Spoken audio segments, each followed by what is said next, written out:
saya Christina Julieta Sitorus dengan NIM 4203341022 Pendidikan Biologi. Saya membuat video ini dikarenakan saya ingin memenuhi ujian tengah semester saya. Di sini saya ingin menjawab pertanyaan yang telah diberikan oleh Bapak Khairul Usman, S.Si.M.PD selaku dosen pengampu dari mata kuliah Filsafat Pendidikan. Adapun pertanyaan yang diberikan kepada saya yaitu pertama, berilah penjelasan tentang hubungan filsafat dengan pendidikan serta apa tujuan dan manfaat bagi kita sehingga materi ini dianggap penting untuk dipelajari.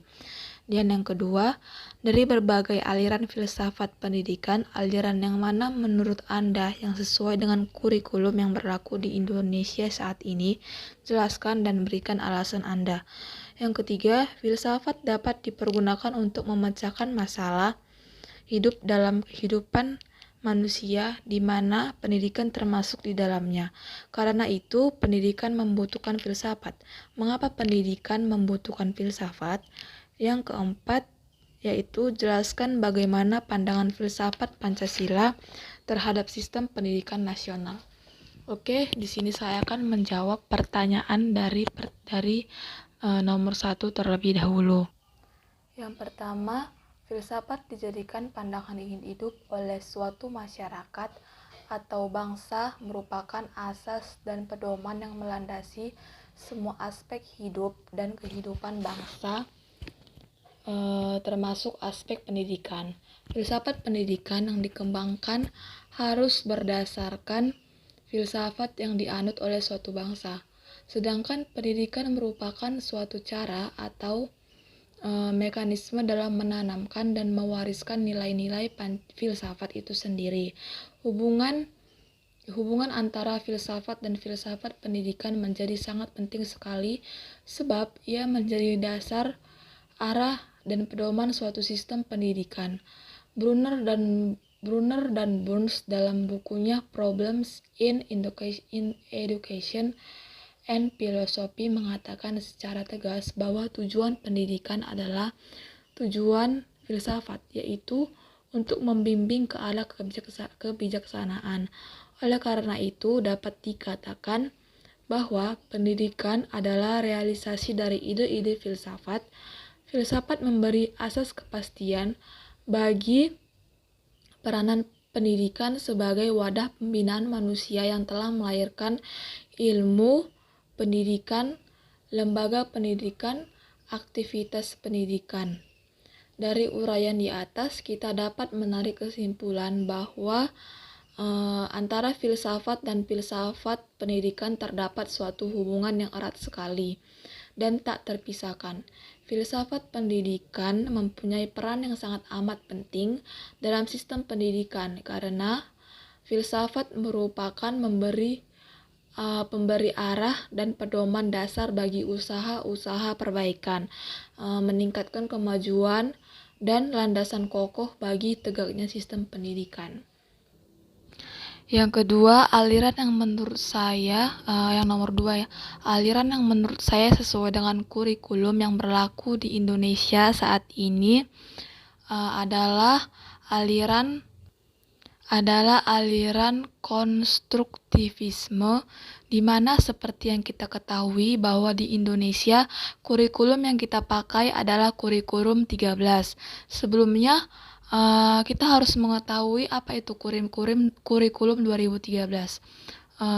Kurikulum 2013 merupakan kurikulum yang tetap diterapkan oleh pemerintah untuk menggantikan kurikulum tingkat satuan pendidikan yang telah berlaku selama kurang lebih 6 tahun. Kurikulum 2013 masuk dalam masa percobaannya di tahun 2013 dengan menjadikan beberapa sekolah menjadi sekolah percobaan. Kurikulum 2013 memiliki tiga aspek penilaian, yaitu aspek pengetahuan, aspek keterampilan, dan aspek sikap dan perilaku. Beberapa aspek yang terkandung dalam kurikulum 2013 tersebut diantaranya adalah sebagai berikut. Yang pertama, pengetahuan. Bentuk aspek pengetahuan pada kurikulum 2013 masih serupa dengan aspek di kurikulum yang sebelumnya, yakni masih pada penekanan pada tingkat pemahaman siswa dalam hal pelajaran. Nilai dari aspek pengetahuan bisa diperoleh juga dari ulangan harian, ujian tengah atau akhir semester, dan ujian kenaikan kelas. Pada kurikulum 2013 tersebut, pengetahuan bukanlah aspek utama seperti pada kurikulum yang dilaksanakan sebelumnya. Yang kedua ada keterampilan. Keterampilan merupakan aspek baru yang dimasukkan dalam kurikulum di Indonesia. Keterampilan merupakan upaya penekanan pada bidang skill atau kemampuan, misalnya adalah kemampuan untuk mengemukakan pendapat, mengemukakan opini pendapat, berdiskusi, bermusyawarah, membuat berkas laporan, serta melakukan presentasi. Seperti yang sudah sering kita lakukan, yang kita disuruh oleh guru atau dosen membuat kelompok. Nah, di kelompok tersebut dibagi-bagi materinya dalam per materi setiap kelompok itu disuruh kita untuk mempresentasikan ke depan apa yang menjadi pokok pembahasan atau topik pembahasan yang sudah dibagi oleh setiap masing-masing kelompok. Seperti itu presentasi yang seperti presentasi itu kan sudah sering kita laksanakan. Seperti itu sekiranya melakukan presentasi.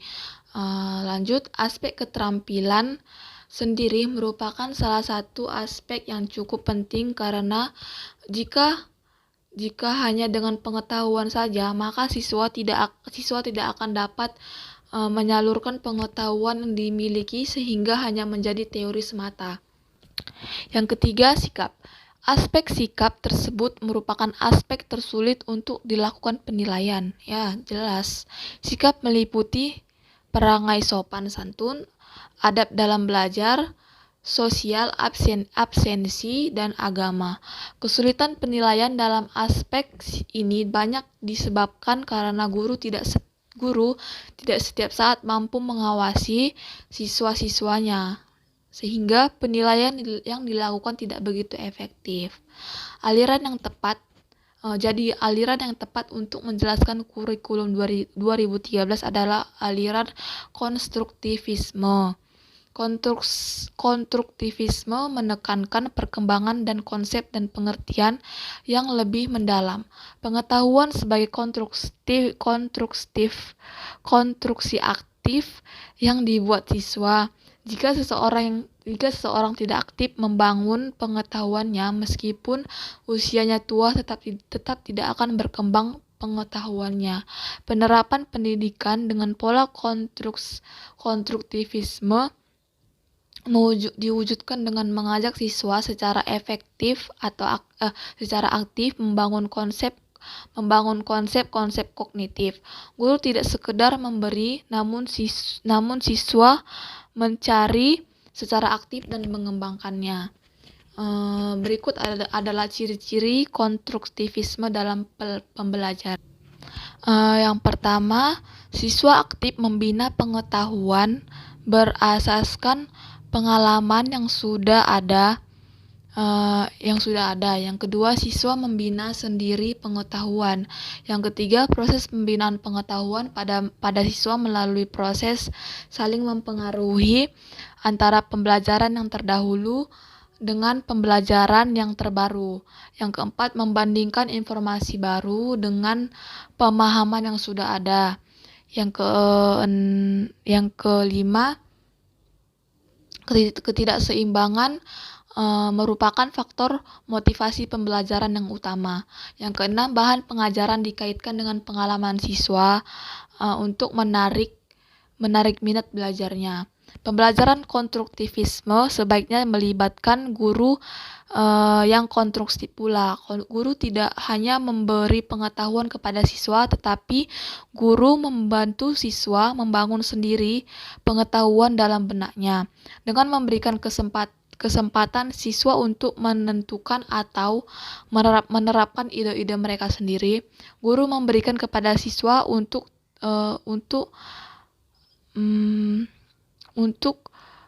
guru memberikan kepada siswa anak tangga untuk membawa siswa kepada pemahaman yang lebih tinggi, dan siswa harus memanjat sendiri anak tangga tersebut.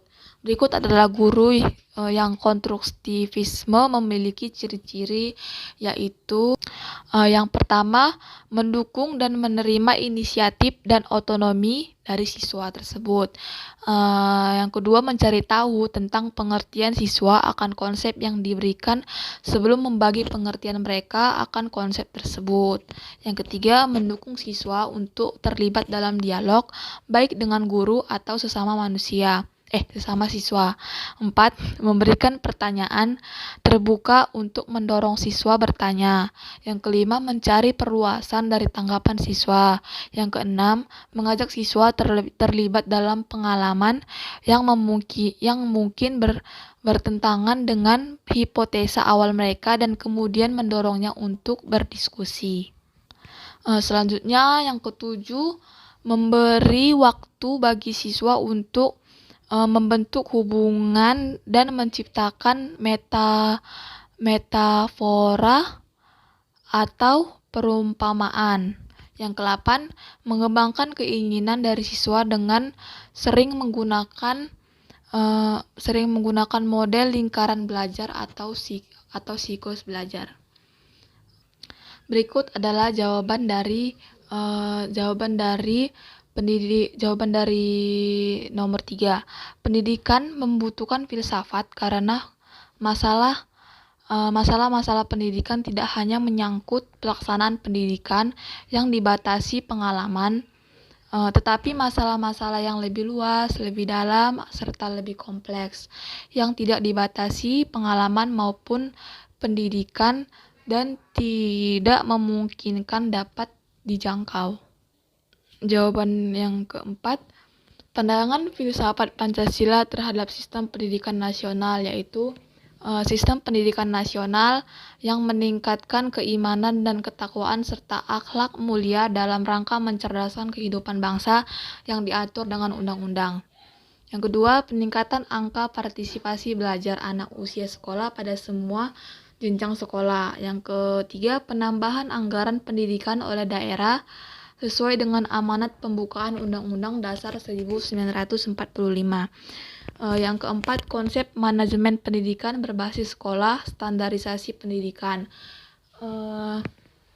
Yang kelima, konsep manajemen pendidikan berbasis sekolah. Yang kelima, pendidikan harus dikelola dengan prinsip keadilan. Yang keenam, pengelolaan pendidikan harus terbuka dalam rangka mengakomodir partisipasi masyarakat banyak. Yang ketujuh, pengelolaan pendidikan harus bersifat inklusif dan hindari jauh-jauh eksklusif berlebihan. Selanjutnya, pengelolaan pendidikan di semua tingkatan harus secara profesional. Selanjutnya, pengelolaan pendidikan dengan melibatkan semua stakeholder dalam rangka pengayaan dan demokratisasi pendidikan. Itu saja yang dapat saya jabarkan dalam video ini. Jika ada kata-kata saya yang salah, mohon dimaafkan, Pak. Dan jika ada kata-kata saya yang lebih atau kurang, mohon dimaafkan juga, Pak. Terima kasih, Pak.